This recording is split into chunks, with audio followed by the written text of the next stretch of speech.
ಎಲ್ಲರಿಗೂ ನಮಸ್ಕಾರ. ಕವನ ವಿಲಾಸ್ ಯೂಟ್ಯೂಬ್ ಚಾನಲ್ಗೆ ನಿಮ್ಮೆಲ್ಲರಿಗೂ ಪ್ರೀತಿಯ ಸ್ವಾಗತ. ನಾನಿವತ್ತು ಸುಲಭವಾಗಿ ಮನೆಯಲ್ಲಿ ಏನೇ ತುಪ್ಪನ ಹೇಗೆ ಮಾಡ್ಕೊಳ್ಳೋದು ಅಂತ ವಿಡಿಯೋ ಮಾಡಿ ತೋರಿಸ್ತಾ ಇದ್ದೀನಿ. ಹೇಗೆ ಮಾಡೋದು ಅಂತ ನೋಡೋಣ ಬನ್ನಿ.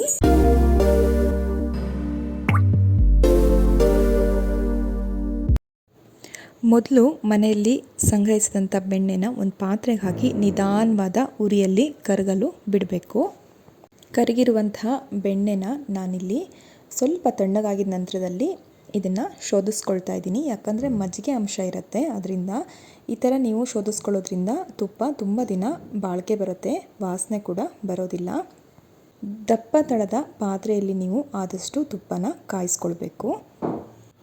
ಬೆಣ್ಣೆ ಯಾವ ರೀತಿ ಮಾಡ್ಕೊಳ್ಳೋದು ಅಂತ ನಿಮಗೇನಾದರೂ ವಿಡಿಯೋ ಬೇಕಾದರೆ ನನ್ನ ಯೂಟ್ಯೂಬ್ ಚಾನಲ್ನಲ್ಲಿ ವಿಡಿಯೋ ಇದೆ, ಚೆಕ್ ಮಾಡ್ಕೊಳ್ಳಿ.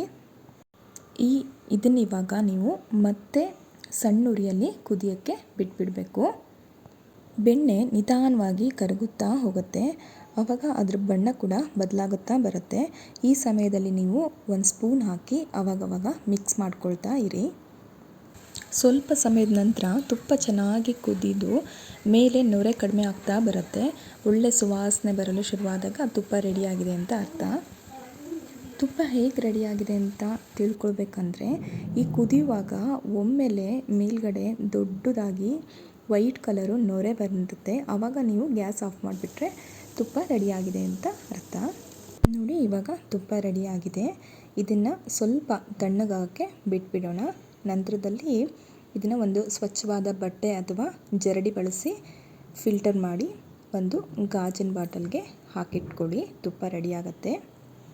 ವಿಡಿಯೋ ನೋಡಿದ್ರಲ್ಲ ಸ್ನೇಹಿತರೆ, ನಿಮಗೆ ವಿಡಿಯೋ ಇಷ್ಟ ಆಯಿತು ಅಂತ ಭಾವಿಸ್ತಾ ನಾನು ಇಲ್ಲಿಗೆ ವಿಡಿಯೋನ ಮುಗಿಸ್ತಾ ಇದ್ದೀನಿ. ಇನ್ನೊಂದು ಹೊಸ ರೆಸಿಪಿ ವಿಡಿಯೋದೊಂದಿಗೆ ಮತ್ತೆ ನಿಮ್ಮ ಮುಂದೆ ಬರ್ತೀನಿ.